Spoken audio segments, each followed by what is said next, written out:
Hello, and welcome to Mountain State Pharmacist, Episode 6. My name is Aubrey LeMasters, and I am on the Board of Directors for the West Virginia Pharmacists Association.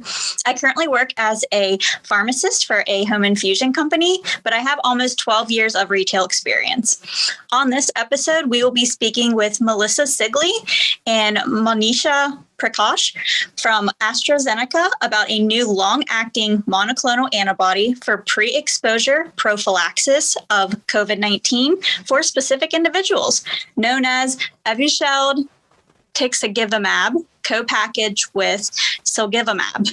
Hi, Aubrey. Thanks for having us. I'm excited to be here to talk about Evusheld today.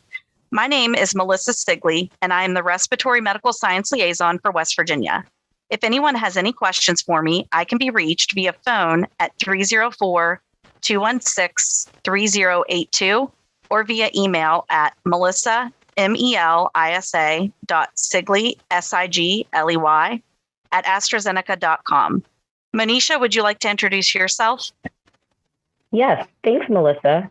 My name is Monisha Prakash, and I am the U.S. Vaccines and Immune Therapies Medical Science Liaison at AstraZeneca. I can also be reached via phone at 732-890-8730 or email at Monisha, Monisha.Prakash, Prakash, at AstraZeneca.com. Thank you both. I'm so glad to have you, both of your expertise, and I'm very excited to discuss Evusheld on this podcast. Can you tell me what you believe the most important takeaway about today's discussion will be? We want to be able to spread awareness and knowledge about Evusheld to healthcare providers. As of August 2022, Evusheld has only seen a 53% utilization rate. We feel that if more healthcare providers are aware of Evusheld, how it works, who is eligible to receive it, and why it's important, providers throughout West Virginia will be able to utilize this to help their patients. That sounds great. Let's get started. For the past couple of years, we have seen the pandemic turn people's lives upside down, especially for those who are immunocompromised.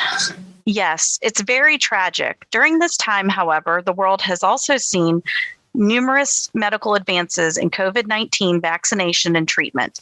And now with Evusheld, we have an option for COVID-19 pre-exposure prophylaxis for certain patients. Although most patient populations have seen these advances, there are still certain patients that remain at high risk for severe COVID-19. About 3% of the adult population in the United States is moderately to severely immunocompromised, causing them to remain vulnerable to COVID-19 even after vaccination. During March 1, 2020 to February 28, 2022, among a sample of 22,345 adults hospitalized for COVID-19 from 10 states, 12.2% were immunocompromised. Among vaccinated patients, those who were immunocompromised had 40% higher odds of ICU admission and 87% higher odds of in-hospital death than did non-immunocompromised patients. And just so everyone is aware, Evusheld has not been approved, but has been authorized for emergency use by FDA under an emergency use authorization, or EUA, for pre-exposure prophylaxis of COVID-19 in certain adults and pediatric individuals, 12 years of age and older, weighing at least 40 kilograms. And the emergency use of Evusheld is only authorized for the duration of the declaration that circumstances exist justifying the authorization of the emergency use of drugs and biological products during the COVID-19 pandemic, unless the declaration is terminated or authorization revoked sooner. Great. Before we get into the details of Evusheld, I want to point out that the important safety information will be provided at the end of this podcast. Please stay tuned. Additionally, clinical trial data can be found in the full fact sheet for emergency use authorization available at evusheld.com. That's www.evusheld.com. Okay, so can you explain what exactly Evusheld is and how it works? Absolutely. Evusheld is a combination of two monoclonal antibodies, tixagevimab and silgivimab. which are SARS-CoV-2 spike protein-directed attachment inhibitors. Tixagevimab and silgevimab can simultaneously bind to non-overlapping regions of the receptor binding domain of the SARS-CoV-2 spike protein and block its interaction with human ACE2, the SARS-CoV-2 receptor, which is required for virus attachment. Got it. And what does the EUA authorize for Evusheld? Under the EUA, Evusheld is authorized for the pre-exposure prophylaxis of COVID-19 in adults and pediatric individuals who are 12 years of age and older, weighing at least 40 kilograms. In addition, these patients must not be currently infected with COVID-19 and must not have had recent exposure to someone with COVID-19. These patients need to be moderately to severely immunocompromised due to a medical condition or receipt of an immunosuppressive medication or treatment and cannot mount an adequate immune response to a COVID-19 vaccine. It may also be used for patients for whom COVID-19 vaccination is not recommended due to a history of severe adverse reaction to a COVID-19 vaccine or its components. Additionally, Evusheld may only be prescribed by qualified healthcare providers that are licensed or authorized under state law to prescribe anti-infectives like Evusheld. What are some medical conditions or treatments that may lead to an inadequate immune response to the COVID-19 vaccination? Medical conditions or treatments may include, but are not limited to, active treatment for solid cancers, organ transplant recipients who are taking immunosuppressive therapy, advanced or untreated HIV infection, or active treatment with high-dose corticosteroids. These are just a few examples, and patients should consult with their provider regarding their immune status and eligibility for Evusheld. Please see Section 1 of the fact sheet for healthcare providers for further examples of medical conditions or treatments that may result in moderate to severe immune compromise and an inadequate immune response to COVID-19 vaccination. Thank you for that. From what I understand, this authorization does have some limitations. Can you confirm what those are? Yes, Evusheld is not authorized for post-exposure prophylaxis or treatment of COVID-19. Okay. Now, I just want to be clear. Evusheld is a medication that is given in addition to the COVID vaccine, right? I know that as of right now, the Advisory Committee on Immunization Practices and the CDC are still recommending the primary series of the COVID-19 vaccination, as well as additional booster doses to certain patients who are moderately to severely compromised. Yes, that is correct. Evusheld is not meant to be a substitute for vaccination for whom COVID-19 vaccination is recommended. For those people for whom vaccination is recommended, including those with moderate to severe immune compromise, they should get vaccinated against COVID-19. And individuals who have recently received a COVID-19 vaccine, Evusheld should be administered at least 2 weeks after vaccination. Okay, that makes sense. Can people who have had a severe allergic reaction to a COVID-19 vaccine receive Evusheld? Yes, people who have had a severe allergic reaction to a COVID-19 vaccine can receive Evusheld under the EUA. Evusheld contains polysorbate 80, which is in some COVID-19 vaccines and is structurally similar to polyethylene glycol, PEG, an ingredient in other COVID-19 vaccines. For individuals with a history of severe hypersensitivity reaction to a COVID-19 vaccine, consider consultation with an allergist immunologist prior to Evusheld administration. For all individuals, Evusheld should be administered under the supervision of a healthcare provider with appropriate medical support to manage severe allergic reactions. In addition, everyone who receives Evusheld should be observed after injection for at least 1 hour to monitor for hypersensitivity reactions. Signs and symptoms of severe allergic reactions may include, but are not limited to, chest pain or discomfort, nausea, vomiting, or angioedema. You can refer to the full fact sheet for healthcare providers for all potential signs of severe allergic reactions. Yes, it is definitely important to put safety first. Now, do you know how Evusheld is supplied and stored? Evusheld comes in a co-packaged carton containing 2 vials. 2 cartons make up a full dose of Evusheld. Each carton contains one single-dose vial of tixagevimab solution and one single-dose vial of silgevimab solution. Both come in a 150 milligram or 1.5 milliliter concentration. Tixagevimab and silgevimab are sterile and preservative-free solutions. Unopened vials should be stored in a refrigerator at 36 degrees Fahrenheit to 46 degrees Fahrenheit in the original carton to protect from light. Any unused portion should be discarded, and the vial should not be frozen or shaken. In addition, Evusheld should be administered as two separate consecutive intramuscular injections, one injection of tixagevimab and one injection of silgevimab. Withdraw the appropriate amount of tixagevimab solution and the appropriate amount of silgevimab solution into two separate syringes. Discard unused portion in vials. Noted that it is an intramuscular injection and not an intravenous injection. And what is the shelf life of each Evusheld vial? As of July 2022, the shelf life of specific Evusheld lots is 24 months. On June 28, 2022, the FDA authorized an extension to the shelf life from 18 months to 24 months. As a result of this extension, some batches may be stored for an additional 6 months from the labeled date of expiry. More information can be found online, and providers can call the AstraZeneca call center at 1-800-236-9933 for further questions regarding this update.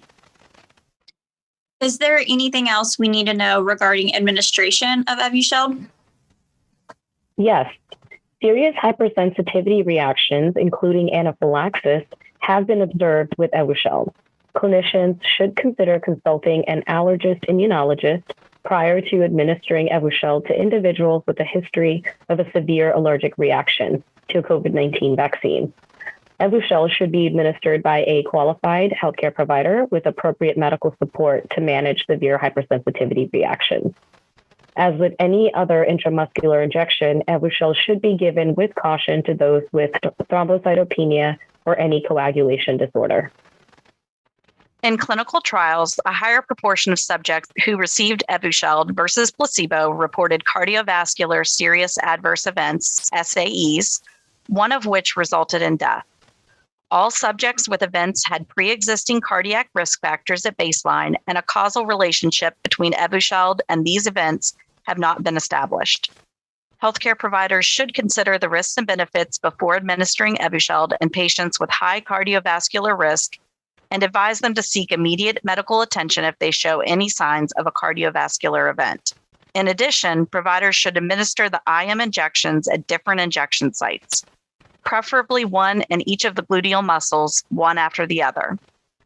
For the 300 milligram tixagevimab and 300 milligram silgevimab dose, ensure that the administration sites are appropriate for the volume, 3 mLs per injection. Okay, so the 300 milligram tixagevimab and 300 milligram silgevimab is the initial dose of the Evusheld. Yes, the current authorized Evusheld dose is 300 milligrams of tixagevimab and 300 milligrams of silgevimab administered as two separate consecutive intramuscular injections. Got it. So I know the previous initial dose of Evusheld was 150 milligrams of tixagevimab and 150 milligrams of silgevimab. Why was the dose changed? If individual already received the original lower Evusheld dose, what should they do? That's a great question. The dose was increased due to decreased neutralization activity against the Omicron BA.1 and BA.1.1 subvariants. Individuals who have already received the previously authorized initial dose should receive an additional Evusheld dose as soon as possible. If the patient received their initial dose less than or equal to 3 months ago, the patient should receive a dose of 150 milligrams of tixagevimab and 150 milligrams of silgevimab. If the patient received their initial dose greater than 3 months ago, the patient should receive a dose of 300 milligrams of tixagevimab and 300 milligrams of silgevimab. In general, no dosage adjustment is recommended in pregnant or lactating individuals, in geriatrics, and in individuals with renal impairment. Any additional questions can be directed to myself or my medical colleagues. Wow. This is all valuable information that I'm learning today about Evusheld. Will patients only need to receive one dose to be covered, or will there be repeat doses of Evusheld that patients will need to receive? You read my mind. I was just about to discuss this next. In June of 2022, the FDA recommended repeat dosing for Evusheld for ongoing protection. The repeat dose is 300 milligrams of tixagevimab and 300 milligrams of silgevimab every 6 months. Repeat dosing should be timed from the date of the most recent Evusheld dose. There is pharmacokinetic modeling data suggesting that sufficient activity against these subvariants is retained for 6 months at the 300 milligrams of tixagevimab and 300 milligrams of silgevimab doses.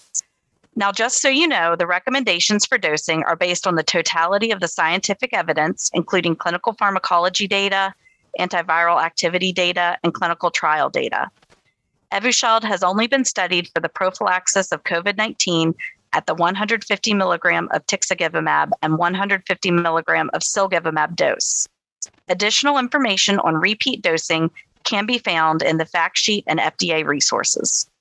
Yeah, with all the different variants, I didn't know whether the repeat dosing would be needed. So thanks for explaining that to me. Are there any potential side effects with Evusheld? The most common adverse events reported with Evusheld include headache, fatigue, and cough. Other possible side effects may include allergic reactions and injection site reactions. There were reports of serious cardiac adverse events during the clinical trial, such as myocardial infarction and heart failure, but they were infrequent. And these participants all had risk factors for cardiac disease or a history of cardiovascular disease before participating in the clinical trial. It is not clear if Evusheld caused these cardiac side effects. These are not all the possible side effects of Evusheld, and not a lot of people have been given Evusheld. Serious and unexpected side effects may happen. Evusheld is still being studied, so it is possible that all of the risks are not known at this time. All right. Now that we're familiar with the details regarding Evusheld, I have a few questions on how to obtain it. Do you know what steps need to be taken to receive Evusheld? Does it require a prescription? Is there any good resource to find out who has it in stock? Remember, Evusheld is a prescription-only medication that may only be prescribed for an individual patient by qualified healthcare providers. Providers can directly link to the Assistant Secretary for Preparedness and Response COVID-19 Therapeutics locator to facilitate connecting their eligible patients with Evusheld doses. The locator displays public locations that have received shipments of U.S. government-procured COVID-19 therapeutics under U.S. FDA EUA, and that have reported available courses within the last 7 days. The best way to verify a location of Evusheld is for the provider or the patient to call the West Virginia COVID hotline through DHHR at 1-800-887-4304. Krista Capehart oversees distribution, and logistical questions may also be directed to her via email at krista.d.capehart@westvirginia.gov. Thank you, Melissa and Monisha, for discussing the role of Evusheld in the COVID-19 prevention landscape. Please stay tuned for the important safety information for Evusheld. Important safety information, contraindications. Evusheld is contraindicated in individuals with previous severe hypersensitivity reactions, including anaphylaxis to Evusheld. Warnings and precautions. Hypersensitivity, including anaphylaxis. Serious hypersensitivity reactions, including anaphylaxis, have been observed with Evusheld. If signs and symptoms of a clinically significant hypersensitivity reaction or anaphylaxis occur, immediately discontinue administration and initiate appropriate medications and/or supportive therapy. Clinically monitor individuals after injections and observe for at least 1 hour. Risk of cross-hypersensitivity with COVID-19 vaccines. Risk of cross-hypersensitivity with COVID-19 vaccines exists as Evusheld contains polysorbate 80, which is in some COVID-19 vaccines and is structurally similar to polyethylene glycol, PEG, an ingredient in other COVID-19 vaccines. Risk for COVID-19 due to SARS-CoV-2 viral variants not neutralized by Evusheld. Certain SARS-CoV-2 viral variants may not be neutralized by Evusheld. Inform individuals of the increased risk compared to other variants for COVID-19 due to SARS-CoV-2 viral variants not neutralized by Evusheld. If signs and symptoms of COVID-19 occur, advise individuals to test for COVID-19 and seek medical attention, including starting treatment for COVID-19 as appropriate. Clinically significant bleeding disorders. As with any other intramuscular injection, Evusheld should be given with caution to individuals with thrombocytopenia or any coagulation disorder. Cardiovascular events. A higher proportion of subjects who received Evusheld versus placebo recorded myocardial infarction and cardiac failure, serious adverse events. All of the subjects with events had cardiac risk factors and/or a prior history of cardiovascular disease at baseline. A causal relationship between Evusheld and these events has not been established. Adverse reactions. The most common adverse events are headache, fatigue, and cough. Use in specific populations. Pregnancy. There are insufficient data to evaluate a drug-associated risk of major birth defects, miscarriage, or adverse maternal or fetal outcomes. Evusheld should only be used during pregnancy if the potential benefit outweighs the potential risk for the mother and the fetus. Lactation. There are no available data on the presence of tixagevimab or silgevimab in human milk or animal milk, the effects on the breastfed infant, or the effects of the drug on milk production. Maternal IgG is known to be present in human milk. Pediatric use. Evusheld is not authorized for use in pediatric individuals under 12 years of age or weighing less than 40 kilograms. The safety and effectiveness of Evusheld have not been established in pediatric individuals. Please see the fact sheet for healthcare providers and fact sheet for patients, parents, and caregivers available at www.evusheld.com.